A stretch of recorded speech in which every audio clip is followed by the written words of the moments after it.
Goethes Wanderers Nachtlied. Der du von dem Himmel bist, alles Leid und Schmerzen stillst, den, der doppelt elend ist, doppelt mit Erquickung füllst. Ach, ich bin des Treibens müde, was soll all der Schmerz und Lust? Süße Friede, komm, ach komm in meine Brust. Ein Gleiches. Über allen Gipfeln ist Ruh, in allen Wipfeln spürest du kaum einen Hauch. Die Vögelein schweigen im Walde, warte nur, balde ruhest du auch. H.W. Longfellow's translation. Wanderers' Night Songs, after Goethe. Thou that from the heavens art, every pain and sorrow stillest, and the doubly wretched heart doubly with refreshment fillest. I am weary with contending, why this rapture and unrest? Peace descending, come, ah come into my breast. O'er all the hilltops is quiet now, in all the treetops hearest thou hardly a breath. The birds are asleep in the trees, wait, soon like these, thou too shalt rest.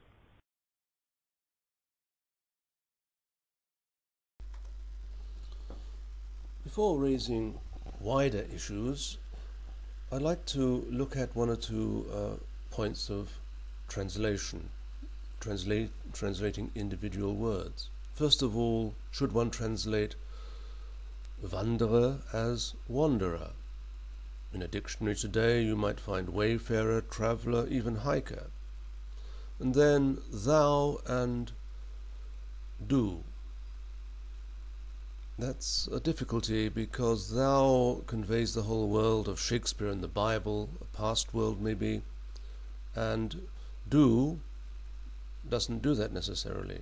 Do is simply an informal and singular form. Then we consider the translation of spürest du as hearest thou. It's not really an exact translation because spüren means to feel, to trace, to discern with difficulty. And then, according to Longfellow, the little birds are asleep. Goethe simply says they are silent, sie schweigen. Some of these points may seem rather fastidious, but they do throw up certain questions, and that will involve us in revealing perhaps the deeper layers of significance in Goethe's poem. On the first point, as to whether one should translate Wanderer as wanderer, if one were to translate Wanderer as, shall we say, wayfarer, then you would interpret the poem basically as a reflection of some physical journey. But in the poem, the first poem entitled Wanderers Nachtlied, there is really no mention of any journey at all. In the second, we have at least a scene, a landscape, which a traveller might view, but it certainly cannot be narrowed down simply to a physical journey. It is then also, and perhaps even primarily, a spiritual journey.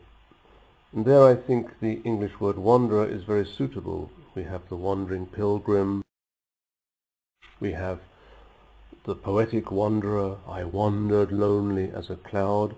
And in fact, a little research will show that Coleridge, and less directly Wordsworth, were subject to the influence of German poetry, particularly Goethe, in using the word Wanderer. On the point about you or thou, as I intimated before, the English word thou does convey a certain archaic sense.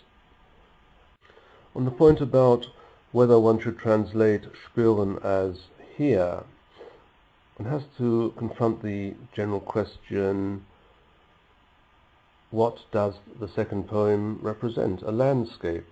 And how does the viewer perceive this landscape?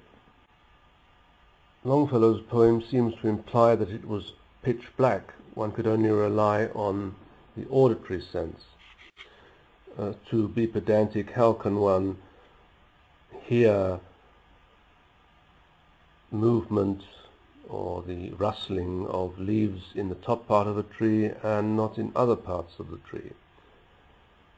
And then the poet speaks of mountaintops. Mountaintops can only be perceived visually by the eyes. But then there is no mention of light in the poem.